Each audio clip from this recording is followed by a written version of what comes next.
बेयाव गोदानै मोनसे सिन्था खालामफिननानै गोदानै बे पावार लाइनखौ दस्राजों डाइभार्ट खालामलांनांगौ आमार माटी 1 इंची एरिबा नङारो तारपिছত এই টাৱাৰটো ইয়াৰ পৰা উঠাই কিনে বেলেগ সাইড দিয়া লৈ যাব লাগে हाई पावार ग्रिड बोनाया माखासे बर' गामिफ्राव गिख्रंथाव थासारि लाबोदों गोजौजों बोनाय हाई पावार ग्रिडनि गाहायाव न'नि मैगंब्लाबो खानानै जानो हायै थासारि गोबाव सम सिगांनो बोखानाय हाई पावार ग्रिडखौ बोखारफिननांगौनि रायजो राजाफोरनि गोख्रों दाबि फोरमायनाय बादिब्ला हाई पावार ग्रिड बोनाया आयेननि बेरेखा जायखौ बोनायाव हा हगारनांदोंब्लाबो रायजो राजाफ्रा सरकारनिफ्राय जेबो खहा सुफुं मोनाखै क'क्राझार सहरनि साखाथियाव थानाय बर' सिंमारी खुन्थाइबारि बांगालदबा खासिबारि खारगामि खारगाव आरो रमानफारा गामिजों बोनानै लांनाय हाई पावार ग्रिडआ रायजो राजाफोरनि गेजेराव जेंना नुजाथिदों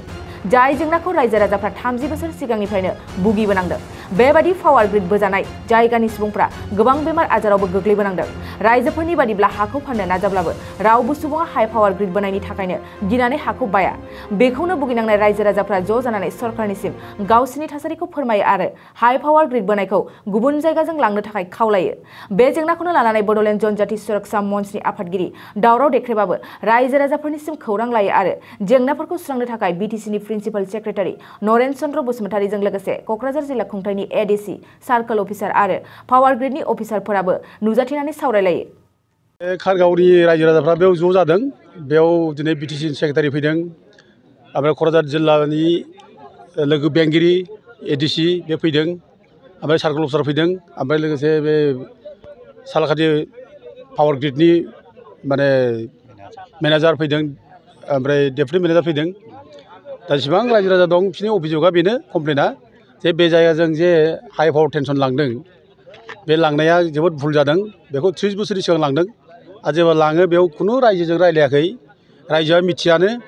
आरो हयथ' रायजोफ्रा सोरबा सोंदोंमोन बुंदोंमोन बे समाव रायजोफोरखौ आयेननि खोथा बुंनानै दोनदों जे सरकारि हा बे सरकारि हाखौ जों बाहायनो हायो नोंसोर जेबो बुंनो हाया दा हयथ' सादा सिदा मानसि जाम्बा जाम्बि ट्राइबेल मानसि बर' जाम्बा जाम्बिफोर बे हिसाबै बिसोर जेबो बुंनो हायाखिसै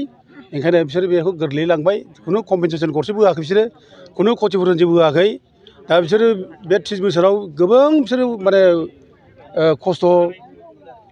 बायदिसिना खैदां खैफोद सैज्य खालामनांबाय मानोना बे माबा हाई पावार टेनसनखौ लांनाय लोगो लोगोनो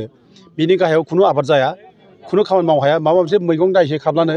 नेहेरजों बोयो आरो बे कारेन्टआ बोयो दख'ना गांसे लामबाबो जि गांसे लामबाबो बे गिसि माबा जिखौ लानानै बे पावारा बोयो कारेन्ट जायो तारमाने बे खाथियाव न' लुनो हालिया रावबो न' लुनो हायाखै बे अबस्था जाबाय ओरैनो फारसेथिं सोरबा लोमजाबाय साजाबाय फैसा गैयिनि थैलांबाय दुब्लानो दा बे हाखौ जुदि फाननो हायोमोनब्ला एसे हयथ' बे फाननाय फैसाजों हयथ' ट्रिटमेन्ट खालामनो हागौमोन दा बेखौबो हायाखिसै मानोना फाननो हायि खारना जाहैबाय बे हानि दामा दा गैलिया बे खाथियाव रावबो बायफैया दा बयबो गियो दा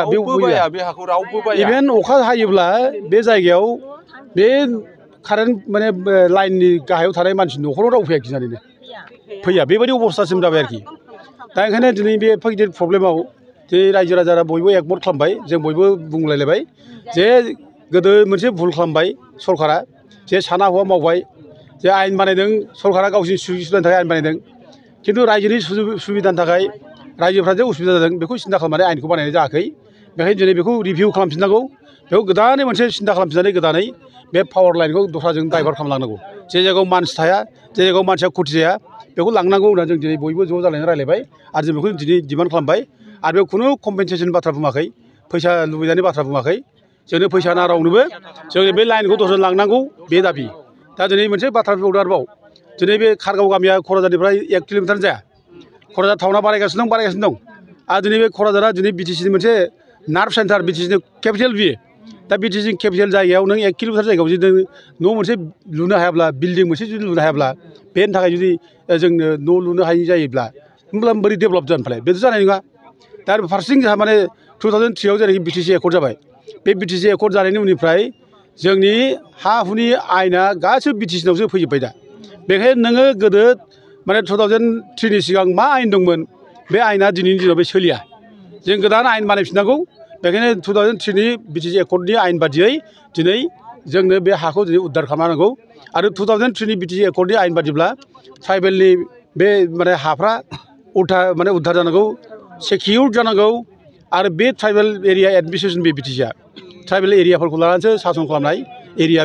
बेखायनो बे एरियायाव जोंनि ट्राइबेलनि हाया निरापत्ता मोननांगौ रैखाथि मोननांगौ जों बेखौ बुङो आरो बेखायनो दिनै जोङो बे अफिसारफोरनि गेजेरावबो मिथियावबो बेखौनो बुंना होनाय जाबाय दा रायजोफोरा बयबो एकमत नङा होमबा एकमत जोंनो हा नांगौ जोंनो हा नांगौ बे लाइनखौ बोखारनांगौ बे रायजोफोरनि दाबि बे दा बिसोरो खोथा लांबाय जे दा बे जेसेबां खामानि मावनो नागिरदों बे बन्द' जाथ'सिगोन दोनथ'सिगोन मावनाय जानाय नंला जेब्लासिम सलिउसन जाया समाधान जायागौमानि बे लाइनखौ दोनथ'सिगोन मावनाय जानाय नंलिया बे बाथ्राखौ बुंनाय जाबाय आरो जोंबो बेखौनो बुंदों खुनु लाइन दा माने बानायनो मोननाय नङा बिसोरो फार्स्टआव माने सलिउसन फैगोरथों समाधान जागोरथों बिनि उनाव मावथों होननानै जों बेखौ बुंनाय जाबाय गोदान लाइन बोनाय नङा बे लाइनखौनो बिसोरो रिपेयार खालामदों रिकनस्ट्राक्सन बानायगोन बेयाव दा रिकनस्ट्राक्सन बानायोब्ला हयथ' आरोबाव गोदान माने पावार बेयाव हरगोन बांसिननिफ्राय बांसिन पावार हरबावनाय जागोन कारेन्टआव बांसिन पावार हरोब्ला आरो बे लकेलाव बांसिन जा प्रब्लेम जाबावगोन बेखायनो बे जिनिसखौनो जों बादा होनाय दिनै रिकनस्ट्राक्सनखौ माने दोनथ'नो थिननाय जादों आरो जोंनि माबा न'खर सोलिनायाव बिराद उसुबिदा जानानै दं बे कारेन्ट लांनायनि थाखाय दिनै खेथि मावबाबो खेथिया जाया आरो हाखौ फाननो नागिरबाबो बाया रावबो बे पावार लाइननि थाखायनो बाया गोबावसै 30-35 बोसोर जाबाय सिगाङाव जेबो रायलायाखै ओरैनो जोंथ' जोंनि आबै आबौनि दिनावनो गायनानै गालांबाय जोंथ' दासो मिथिदों गोदो अखा खोरोमबा जोंहा गिनांगौ थानो हाया बिफां लाइफां आरो जि जोम लामबाबो जों आन्दाज मोनो कम्बल आरि लामबाबो कम्बलखौ मोना आरै मा बोयो अखा खोरोमबा थारा जयो थारा जनानै खावरियां गोलैनानै हाया खामलाबजोबदों बेखौ रावबो माबा खालामाखै मानसिया जेबो खहा जायासै हाया खामलाबजोबदों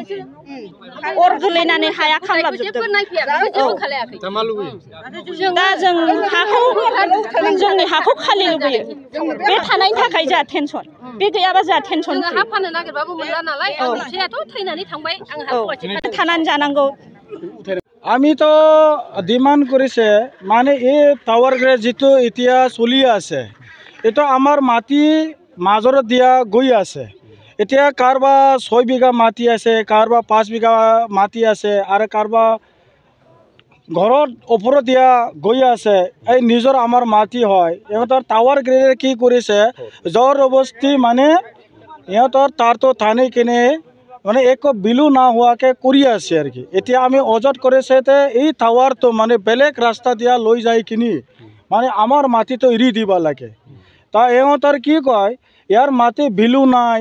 কি নাই আগত থেকে 30 বছৰৰ থেকে মানে আমি টানি আছে এনেকা কথা কৈ আছিলে তেতিয়া আমি কি কৰিলো 30 বছৰ আগতে আমাৰ মা দেউতা এটা নাজানা আছিলে এতিয়া আমাৰ পৰিবাৰ বৰিলি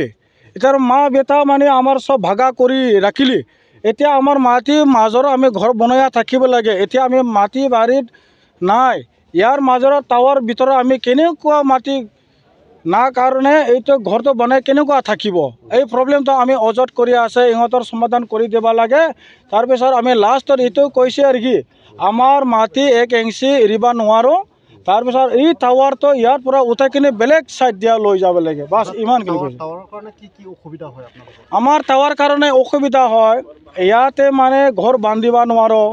আৰু আমাৰ মাটি বিলু লেছ হৈ গৈছে মাটি বিক্ৰী কৰিব নোৱাৰো ইয়াত থাকিব নোৱাৰো কেতিয়াবা হয় আৰু তাৰ ছিঙি গ'লে মানুহটো প্ৰব্লেম হয় আৰু এইফালে নহয় ডিষ্টেন্স হিচাপত দূৰৰ পৰা লাইন বিজুলী সব ফিউজ হৈ যায়